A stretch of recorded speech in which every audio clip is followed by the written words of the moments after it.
Well, thank you, Anna. And as Anna said, film and moving images are perhaps the most important forms of human expression in the 19th century. But the preservation and therefore the future access to this heritage is actually now under threat. Because the preservation and access to film heritage has always been dependent on industrial practices. And the changes in recent years from analog to digital in shooting, in post-production, and now also in distribution have led maybe to the biggest challenges ever facing, I would say, the global archival community.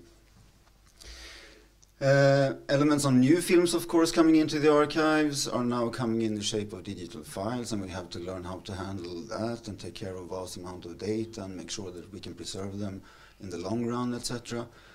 But the industrial shift to digital also has immense repercussions on the analog collections that we have been building now for 80 years.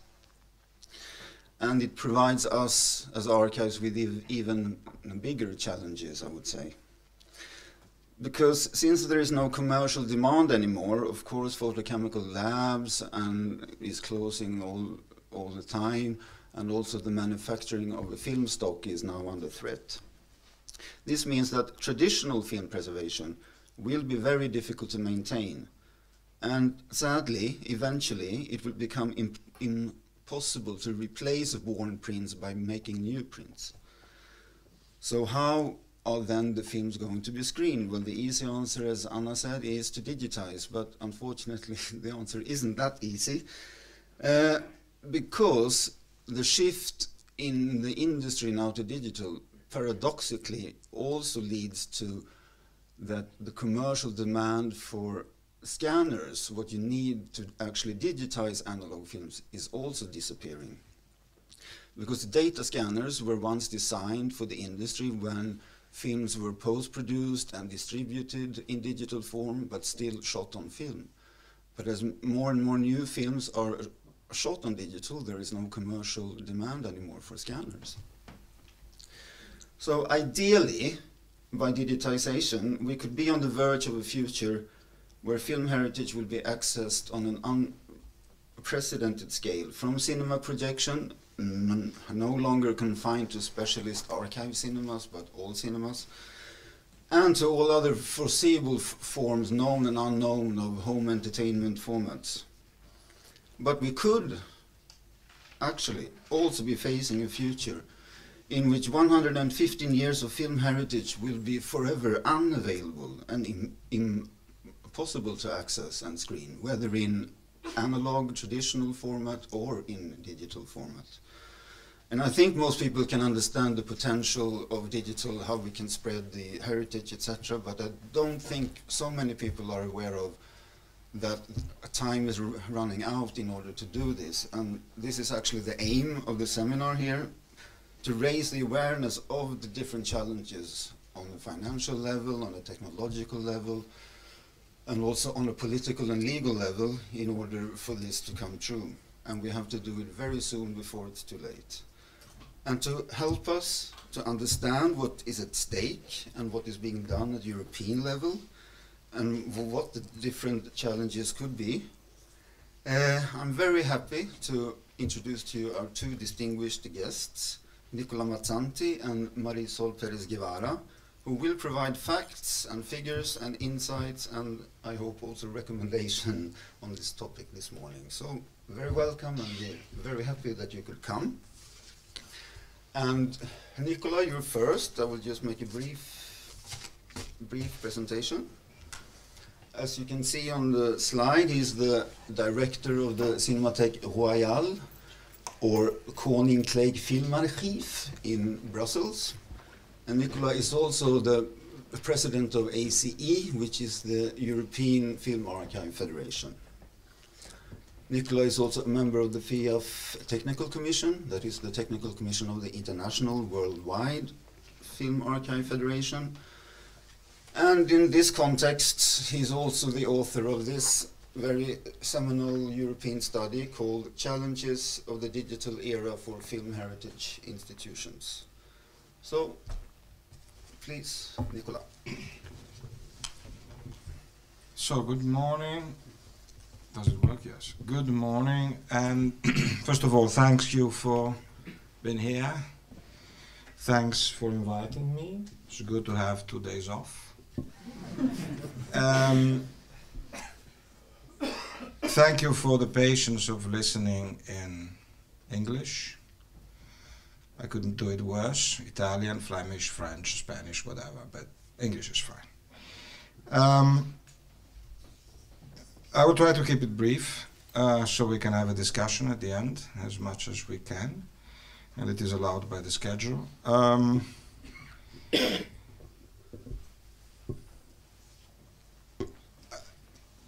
I think that archives, film archives, as Jon said, there is an Association of European Archives. It covers 45 major European film archives in Europe. We represent probably 90% of films that are stored and preserved in Italy, in Europe, in Italy too, and in all countries. We are slightly bigger than Europe because we include also other countries like Russia and so forth. But anyway, it's so geographic Europe. And the smaller of us is larger than the larger commercial archive in Europe. The smallest of us is larger than the largest of the commercial archives. Traditionally, we've been storing, preserving, restoring, and saving European heritage, period. And I insist on that because the European Commission is here, so they hear it. We, being young, and we misunderstood. So in 2002, we started researching what to do about digital with a project called FIRST. And we missed the point. We should have wined and dined the people in Brussels as the lobbyists do. Instead, we tried to take it scientifically, to study what would happen, how would it cost, to approach it from a scientific point of view. That was a mistake, of course. That's not how things are done most of the time. Anyway, in 2002 was a first that came up with recommendations that are startlingly similar to the ones we produce now. So we've been saying that for at least 10 years. But now the time has come that there were no predictions anymore. This is not even the present, it's already the past. We are in it. We are deep in it. It might even be that it's too late. So we were very happy when in 2010 the Commission gave us another chance to approach the problem from a scientific point of view. And so we set up this, we proposed this panel of experts. And for me it was an extremely interesting experience because I was the only one in the panel that had an experience of film archiving. All the others came from very different angles. There was a company who was basically a consultancy about film production, so they were basically worried about making money out of films, which was good. And then we had the CTO, the Chief Technology Officer of Thomson, and Thomson is the maker of a lot of, was the maker of a lot of the top electronic and digital equipment for television and cinema at the time. And we worked together, and he came from, again, the industry and the top level of the industry. And we worked together on this report, and we tried to keep very much away from a sentimental approach. We took it very seriously, and we took it by numbers and by technical challenges. Because I was surrounded by people who actually didn't have, like me, who've been working in this business for 30 years, any attachment to it. Yeah, the archives can be, but also if they don't exist, and if still the thing gets done, ultimately who cares? Except that we all came to the conclusion that certain things had to be done, and there were very few players who could do these things, and the very few players were indeed the archives. So let me just start from the findings of this report, which is a bit old, published in January 2011. 12 actually. It was finished at the end of 2011 and started 2012. It implied not just brainstorming, but surveys, interviews. We did survey all the market, we did survey all the machines, we crunched the numbers, and we did more than 100 interviews, and we did a workshop and an online consultation. So we did it all. We did the dog and pony show, as they say. It's published, it's available on the net, you can read it, so I will just skip through it because it's a lot of pages. The final report is 200, I think, something like that, and the executive summary is 50 or something. This is the nice layout. This is thanks to the commission, and images thanks to the Polish archive. This is an old slide. Cinema is not digital now. Cinema has been digital for at least 1 year. Belgium was one of the first countries to turn completely digital in 2012. So I'm talking to you from the other side, talking to you from the future. And I can tell you, it's not nice. Theatrical distribution is now is completely and fully digital, and it is the last to turn digital. Of course, all sorts of other things turn digital in the meantime, including television. If there are markets where distribution is still on film, the tipping point is past, meaning that they will soon turn very fast into digital distribution. And in countries like Belgium, all films are distributed only digitally. There is no 35mm of anything. No American, no Belgian, no French, no Swedish. There is nothing on film. It's only digital. Theaters are all digital and the 35, except, quote for the following email I received a month ago. Dear Mr. Mazzanti, we would like to show this film to the student of our schools. But, you know, we have a 35, but we should replace the lamp, and it costs 5,000 euros, and we don't really want to do that. So, do you have a digital copy of Schindler's List so we can talk about the Shoah? Reply, no. Your kids can forget the Shoah. Did it ever happen? Not really, as we don't have digital documents to show it happened. And so what I'm saying is that don't be fooled by the coexistence of a 35 and a digital. The 35 will last 1 year. And as soon we have to change one spare part that will have to come to Munich, FedEx, only transport will cost 200 euros, you can forget it. 35 is dead. Is dead as a distribution tool. It doesn't exist anymore. If it exists, it's a zombie film. Soon it will die.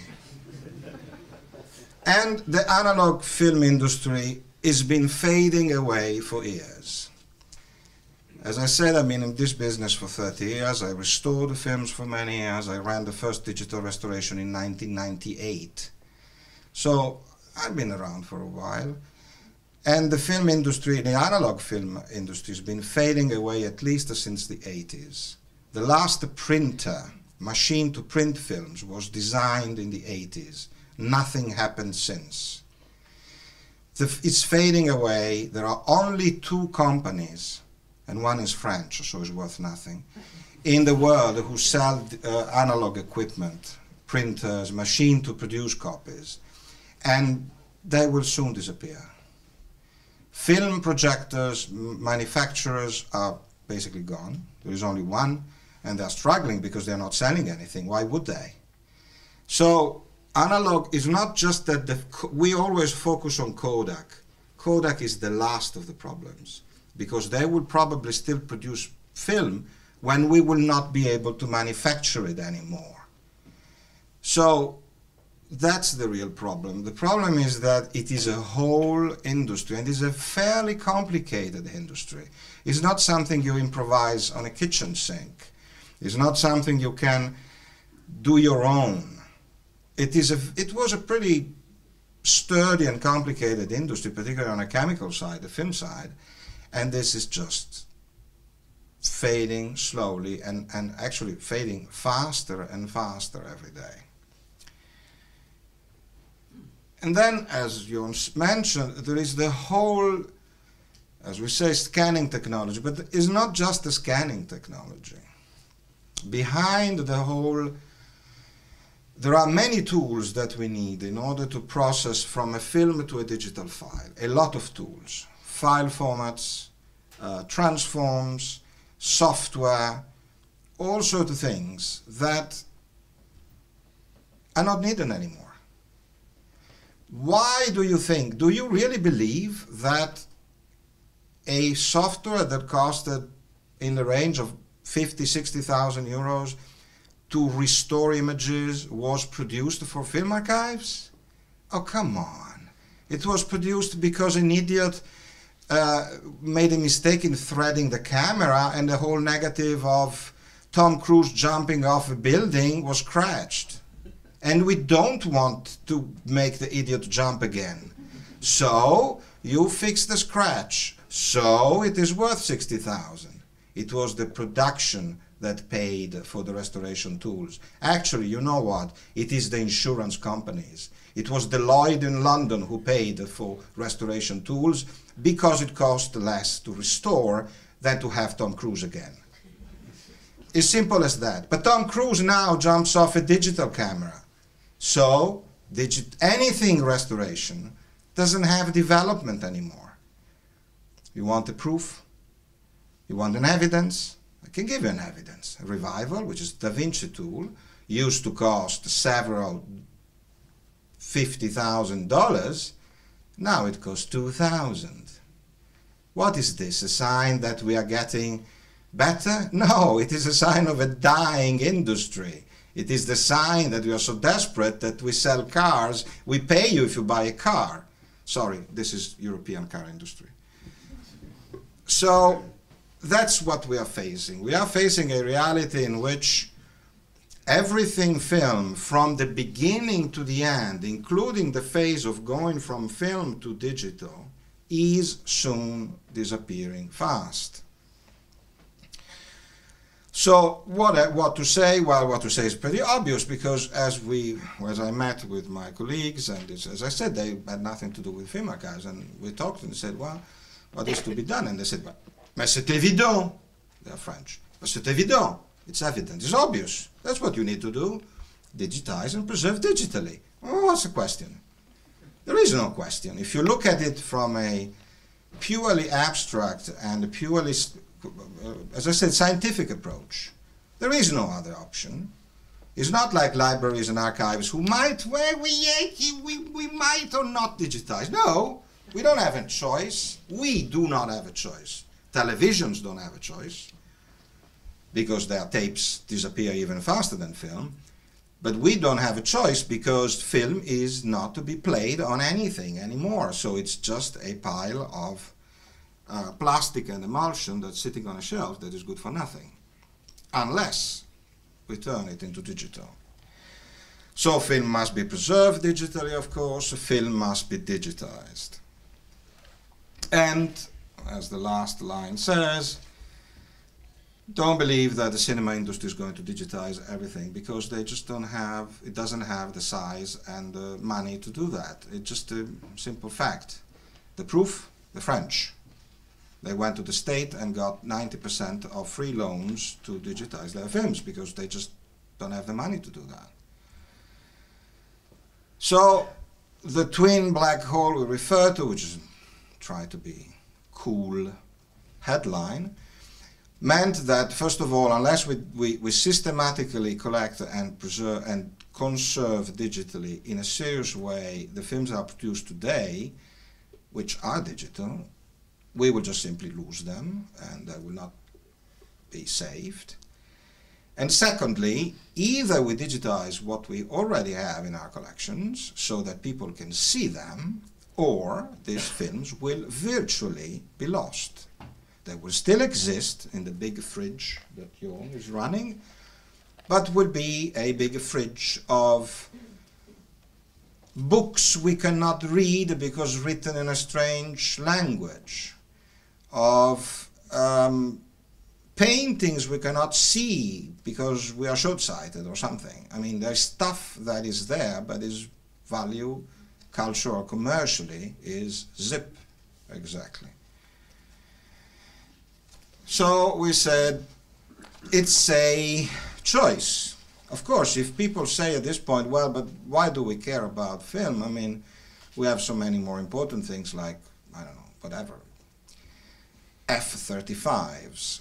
Why would we worry about film? Well, then the discussion is over. I mean, if we are happy with the fact that we don't get access to this material anymore, then that is okay. I mean, it's a matter of choice. But if we say that we want to serve it because it has a commercial value, because we paid for the production of these films, as most of European cinema is being paid by taxpayers, subsidized by taxpayers' money, or because we recognize that in the future, if what is already being produced and what will be produced will have some interest, or simply because we recognize that in these films is the history of our cultures and countries and our history as persons, films we were watching when we were kids and so forth.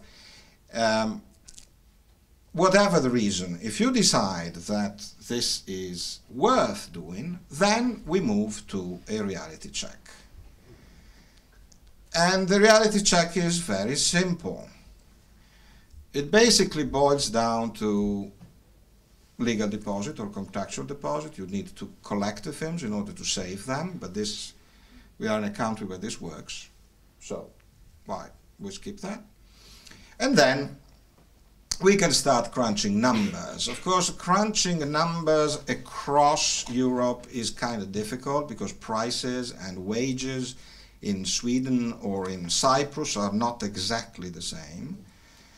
So but it was an interesting exercise, and we developed models which can be applied to different things. Some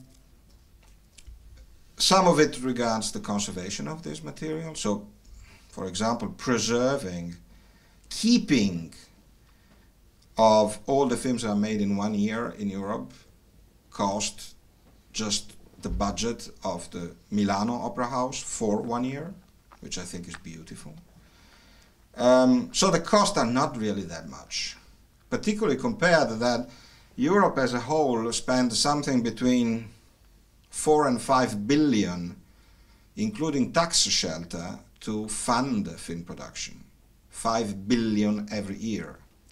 So if you look at these figures, the figures we are talking about for digitization actually is not that much.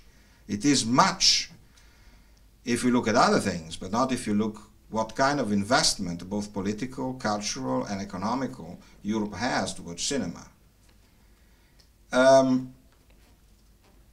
Digitization must start now. Why? Because, as I said before, the whole chain from film to digital, not just the scanners, but everything, is fading away fast. And it's not gonna last because there is no commercial interest for that. So I give it at best 10 years. In 10 years' time, it will be tough to do most of the things we can do now. Yeah, sort of okay. Tough or impossible. Very simple. You want facts? I give you facts. DFT, the manufacturer of the scanner on the market, it just went bankrupt and was rebought by Indians, an Indian company, Prasad. Very good, but it's a good sign. It's a sign. Arri, you know, half of Arri is gone and sold to the other half, also not a good sign. Go to NAB, go to the big trade fairs, you don't see scanners anywhere anyway, because they're not something you really want to sell, because nobody buys. So this is kind of going away. So this must start now. This was actually written 1 year ago, well actually almost 2 years ago. And this means that archives, because is not somebody else who's going to do the job.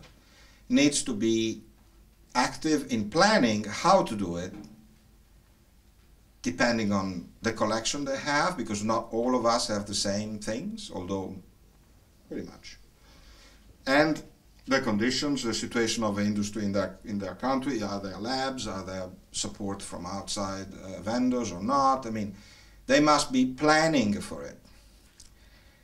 And they must be supported already in the planning phase. Most archives don't have the funding, don't have the staff in order to plan for this. But they must be supported even in the planning stage.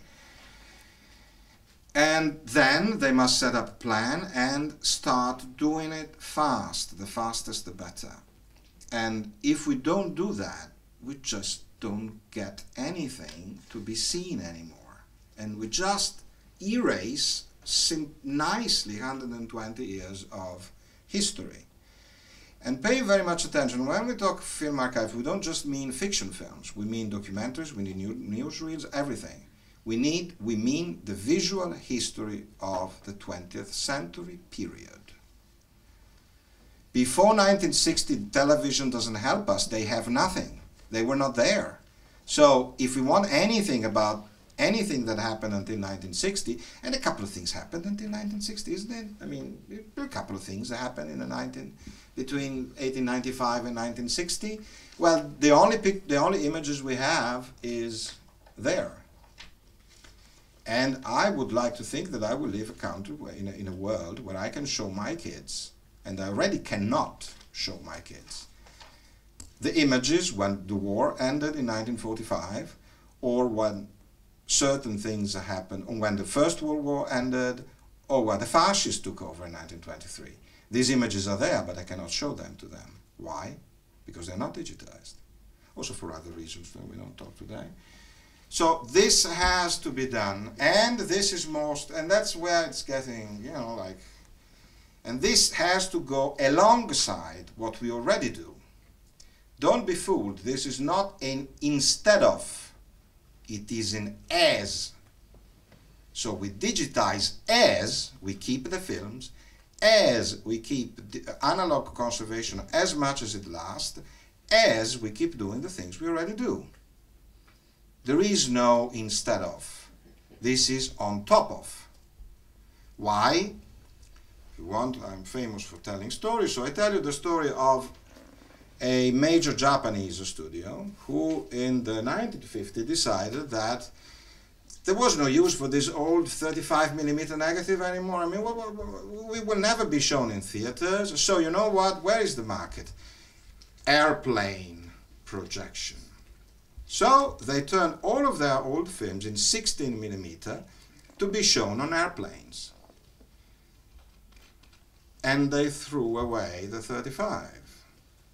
A few years later, cable television arrived, and they were not happy, because suddenly they had nothing to sell to television. What the story tells us? Well, it tells us that things change. As you know, an 8K television is already on sale, so don't be fooled. In 50, 60, 100 years, we will be happy to have some of these films still with us in order to do something with them. The problem is that we don't know which one. Can we decide which author, which film will be the smash into 2050? No, we can't. So we have to keep them all. Because also compared to the cost of other things, compared to the cost of keeping digital files, keeping our fridge running is not really a cost. The cost per unit is ridiculous compared to the loss of the Japanese company we just mentioned. We should ask them. They're not happy. They are still not happy. So, to summarize, we have to digitize. It has costs. Costs needs to be calculated. We did a projection which led to some 2 billion over the certain amount of years, Europe-wise, which seems a lot, except that at 2,000 euros per hour, as an average, that's not much. Again, if you compare to the investment that come from, that are thrown into cinema. Of course, these figures, they are an average across Europe. They're calculated in all sorts of ways. We can probably factor in differences from Scandinavia or Southern Europe, and we should also factor in the fact that most of the technologies that we are buying nowadays are going down in price because people, as I say, don't basically have a use for scanners anymore. So the latest I can give you about the American market is that a 2K scan of a feature film as a wholesale, meaning a package of several hundreds, goes to $5,000 US at the moment. Simple scan. $5,000 US is what the French pays for 2 minutes of film, basically. So what I'm saying is that there's a huge difference, but that the numbers can be crunched and figures can be produced if we work on of course, if we work on a massive project. If we go film by film, we pay through the nose or for nothing. But if we take it an industrial point of view, numbers are not difficult to be calculated. I'm sure that this guy can calculate them for Sweden better than I do. I think that we arrived at something like maybe 4,000 euros, which is twice the amount you gave, but that is not only simple scan, it's scan and also some kind of grading and stabilization, for which you need not only equipment but also staff to do. So if you take that into consideration, I think our figures pretty much correspond with it. You can say that correspond to the $5,000 US they just gave. Yeah. But then of course we are not talking about the restoration at all. I mean, no digital restoration, because there the sky is. But the restoration, of course, it's the nice thing about digital restoration is that you can build whatever you want, and it's a matter of a scale of time, and the biggest cost, of course, is labor, particularly in restoration, which is largely manual or semi-automatic. So as soon as you start doing complicated things, then the overall price goes up. So it's an extremely tricky, because it only goes by time. It only goes by how much time does it take to process 1 hour. If it is a simple scan, then what we referred with was basically in and out, and an in and out is probably around 2,000.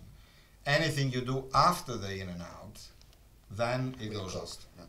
So any step you take, and of course you have to assume that there is not humanly possible to restore everything, unless the whole country start working on the films. I mean, the whole population works on the films, but this is not likely to happen, although you're welcome to. So of course there will be selected parts. And actually the model we came up with included several levels of intervention, so like a 10%, a 20% and so forth. I mean, I've been doing this kind of number crunching for years for other institutions from the US to Europe, and I know that if you change one figure, then the whole total changes. So we can do the exercise if you want. Somewhere I have the models. Yeah. Maybe we can come back to that. Thank you very much, Nicola, for this interesting, a bit sad and thought-provoking presentation. And we will come back to some of the issues that you brought up in the discussion after Marisol's presentation, and then there will also be room for a discussion with you in the audience.